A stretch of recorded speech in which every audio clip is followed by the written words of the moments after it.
Hello, I am Bigius here. I'm here again doing the next episode of Steins Gate, the playthrough with face cam. Hopefully the whole thing. Let's just continue where we left off. I turned to see Mayuri's sparkling eyes, also fixed on the Upa. Hey, high school girl, you're acting like a little kid. Huh. I give this creature of metal to you, Mayuri. Honestly, I don't want it. Really? Are you sure, Ocarine? The name is Hoing Kyoma. Thank you, Ocarine.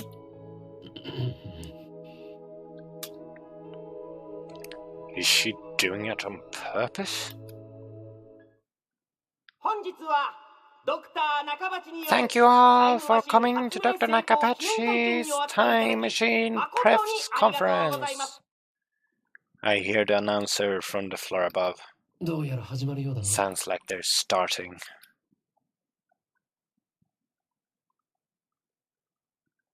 I head to the stairs, but Mayuri doesn't follow. Let's go, Mayuri!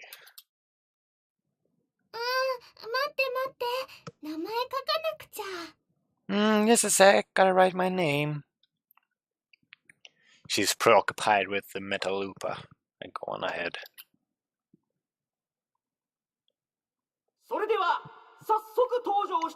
Without further ado, I am pleased to introduce the inventor, Dr. Nakabachi. Please welcome him with a big round of applause.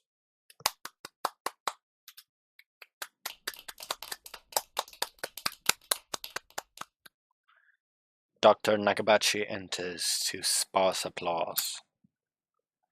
He walks up to the podium. He's already wearing a frown for some reason. I can feel his irritation from here. I am Dr. Nakabachi. Thank you all for coming.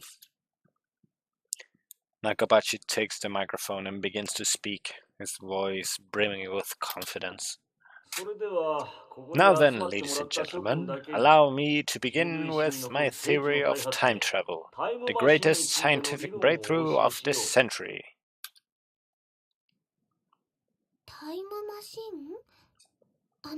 Did he really build a time machine? Mayuri appears after writing her name on the metal Upa. She's a bit late in more ways than one. What did you think a time machine presentation would be about? I take another look around the room. There are about 20 people now, including us, but still no media presence to speak of. So this is the extent of Dr. Nakabachi's fame. No one believes he invented a time machine. I was interested in what he had to say, true, but my expectations were no higher than the rest of the onlookers.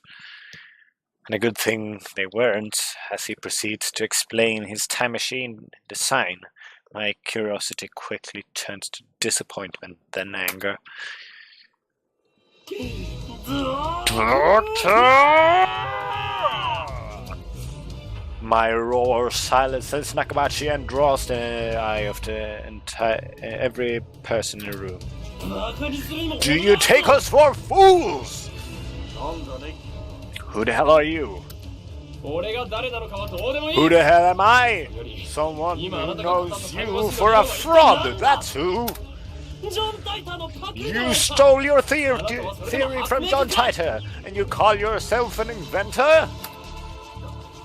Someone throw this man out.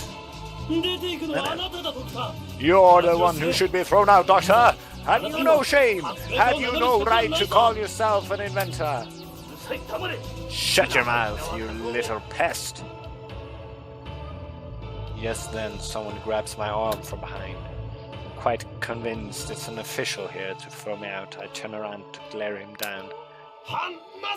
Unhand me, you... Huh?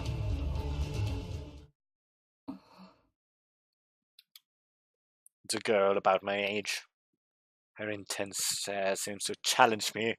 I take a step back. Her face looks somehow familiar. Where I've seen her face before. Oh. We haven't met, but I know her face. It's Max Chrisu. A few days ago, my friend Daru showed me a magazine titled Girl Genius Gives Lecture in Akihabara. The article was about a 17-year-old girl who had just graduated from an American university. Her thesis was even published in a major scientific journal. Girl Genius, Max Chrisu. I recognized the stubborn-looking girl from a photograph. She's even wearing the exact same scowl. What business could such a genius have with me? She takes a quick look around the room, then turns back to me with a stern expression. Could you come with me for a moment? What's with the attitude? She's obviously not staff, and there's no way that Max Chrisu would ever be working with someone like Dr. Nakabachi. Which means no. You are the organization. Huh? If their tendrils have gotten this far, then I've made a grave mistake. Stop fooling around and come with me. Eh? My outburst has already attracted too much attention. Nakabachi in particular looks like he wants to rip my head off, but it must be mortifying to be exposed as a fraud by a bright young man like myself. Anyway, I mustn't draw any more attention to myself. If the organization gets wind of my presence here, it could endanger Mairi, to say nothing of these ignorant civilians. I let Max Chrisu lead me out of the assembly hall. Try anything and people are sure to notice. What will your superiors say then? What? What are you talking about? She glares at me quite fiercely at that. Attractive though she may be, there's no innocence in her eyes. A beautiful agent, unmatched in cruelty. My heart beats with an acceleration from the danger. Looks like chaos really does get my blood pumping. I just need to ask you something. What makes you think I'll answer? I know how the organization operates. What's with this organization stuff? Instead of answering, I take out my phone and put it onto my ear. It's me. I've been caught by an organization agent. Yes, it's Max Chrisu. She's a dangerous one. No, it's fine. I'll find a way to...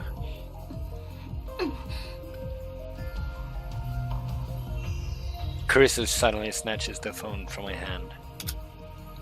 What skill? I didn't have time to react. What are you doing? Huh? Your phone is off. Who are you talking to? Her eyes pierce deep into my soul. I quickly look away. She's good. Is she trying to attack my sense of identity in order to cause a mental break? Recover. This isn't enough to sway me. Your techniques don't work on me, but I'll tell you anyway. That's no ordinary phone. It's designed to deactivate the moment it leaves my hand. Such measures are necessary to maintain secrecy. I know things that could get me killed. I quickly retrieve my phone and wipe the cold sweat off my forehead. Phew, that was close. So you talk to yourself. This is bad. Ordinary methods don't work on Max Chrisu. The genius girl. On the contrary, she's the one psyching me out. Damn, looks like I have to make a tactical retreat. If I can just find an opening. Suddenly, Chrissy steps up to me with a serious expression. She stares right into me, her huge eyes blazing with strength of will. Such fire. I can't look away. Could someone with such pure eyes really be an organization agent? What were you trying to tell me earlier? Earlier? What are you talking about? About 15 minutes ago, before the conference started. Nonsense! This is the first time we've met. I was with Mayuri and Upatoy with Mayuri and that Upatoy 15 minutes ago. You were trying to tell me something, right? You looked really upset. Is this a trap? It does seem like one of the organization's dirty tricks. But would this girl do something that underhanded? You look like you were going to start crying any second. Why? Have we met before? She seems sincere. That makes her even more suspicious. That's right. Don't let her beauty fool you. She's a cold, calculated secret agent. If I show slighted vulnerability, I'm done for. And how do you know my name? My knowledge has no limits. I'm a mad scientist after all. Genius girl, our next meeting shall be as enemies! Huh? Farewell! I spin around and take off down the stairs, ignoring her call to stop. Like I'd listen to the enemy.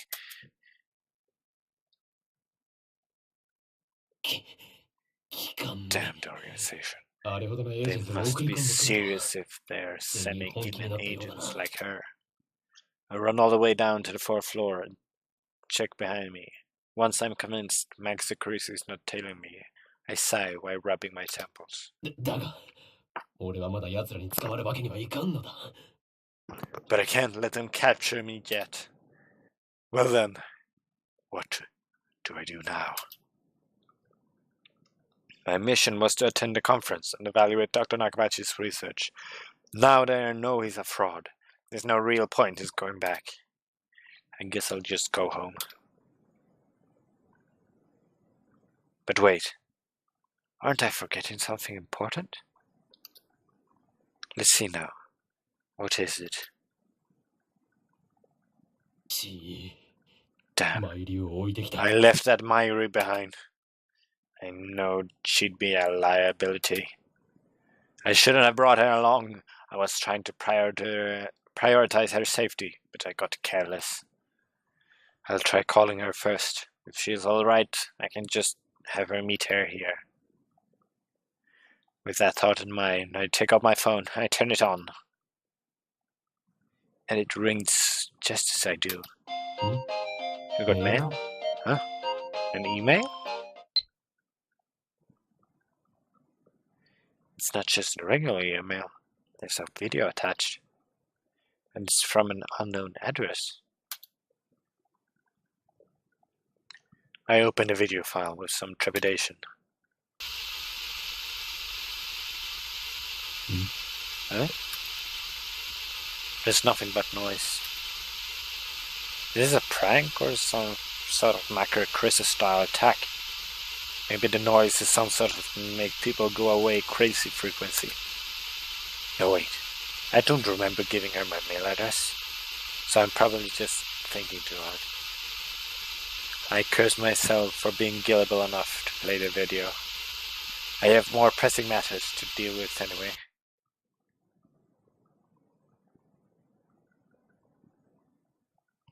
I stop the video and call Mayuri's phone from the address book. Damn it, Mayuri. Why won't you pick up? Looks like I have to go back to the assembly hall. But things will get messy if I bump heads with Makase Kuriso again. Wait, don't tell me. Did that femme fatale kidnap Mayuri? Damn you. Is that how that organization operates? Leaving without Mayuri isn't an option. Call me overprotective, but she's just like a little sister to me. There's a very real danger that she might wander off somewhere the moment I let her out of my sight. Mayuri has always been like that. I never know if she'll be there when I turn to look. In a sense, that's why I became Honkyo. I have to get back to her. The thought of climbing back up to the 8th floor is depressing, but I have no choice. When I get back to the assembly hall, Dr. Nakabachi's conference has just finished. Nobody is on stage.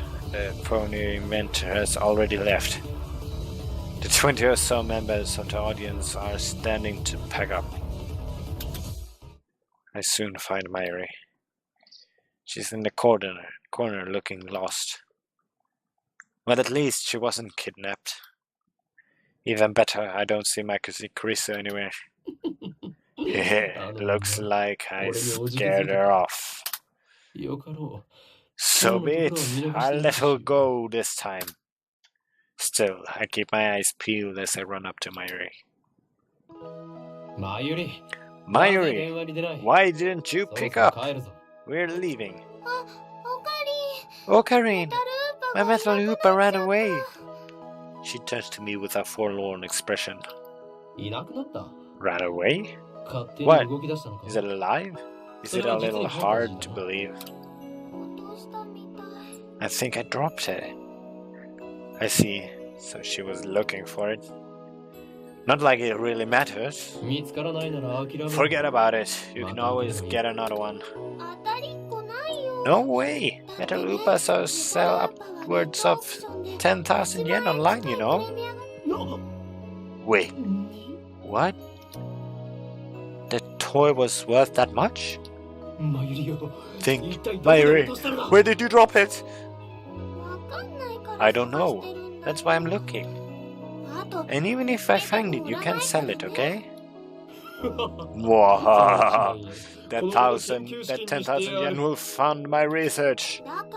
I said you can't sell it. It even has Mayushi's name on it. Thus begins our search for the metal Oopa. Oopa, Oopa, come out, wherever you are. Mayuri tries calling its name. I don't know if she truly expects a response. By the way, Totoro is Mayuri's catchphrase. It means... actually, I've never bothered to ask what it means. Anyway, the metal Oopa is nowhere to be found. Maybe she didn't drop it in the assembly hall, but 7th floor landing near the capsule toy machines.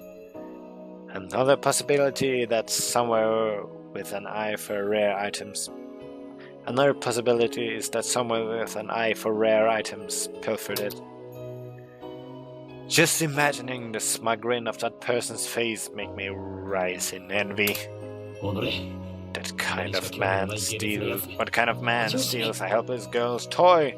Is there nothing in his heart but a lust for money? Sounds like you, Ocarine. Whoa, wasn't expecting that from Mayuri.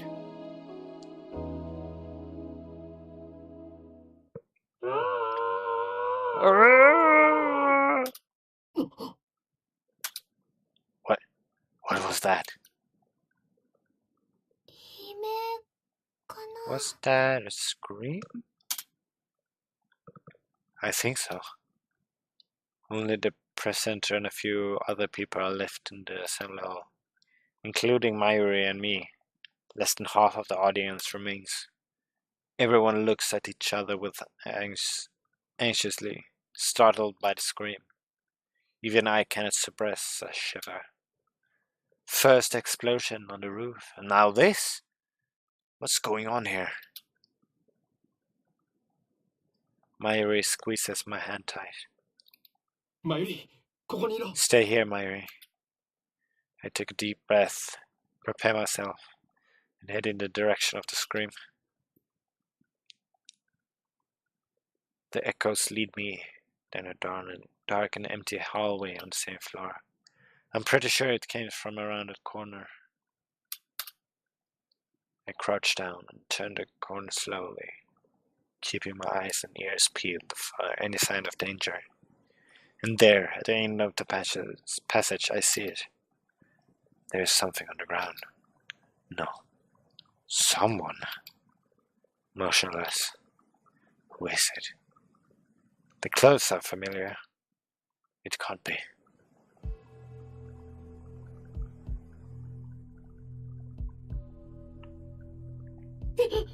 What? Maxi Carissa. Her face is turned away, but I know it's her. The impertinent genius I just fought with 10 minutes ago is now face down in a pool of bright red blood. She's dead. No. But why? Suddenly I realize I'm shaking. I want to run. Run away. I shouldn't have come. This is wrong. Someone killed Maxi Carissa. There's no other explanation. Who would do such a thing? There's no one else here. I twist around in shock. Some other men have followed me, and every one of them is ghastly pale. They must have seen the body. Call the police! The man cries out in panic at this. Everyone starts screaming and running away. I follow them, of course. There's absolutely no reason to stay here. Concern for Maxi Carissa is suppressed, superseded by my instinctive urge to flee. When I get back to the assembly hall, Mayuri is waiting for me with tears in her eyes. What? What happened, Ocarine? We're leaving. I grab Mayuri's hand and run. I race down the stairs, trying to drive the image of Carissa's dead body from my mind. But I can't. The redness of her blood is burned into my mind, or more the sight of her body itself. That was my first time seeing a dead body. Is this what it's like? When I realized that she was dead, I felt a chilling terror and a surge of nausea. But that was all I felt. Fear and disgust. Shouldn't there be something more? I guess I just didn't know her that well.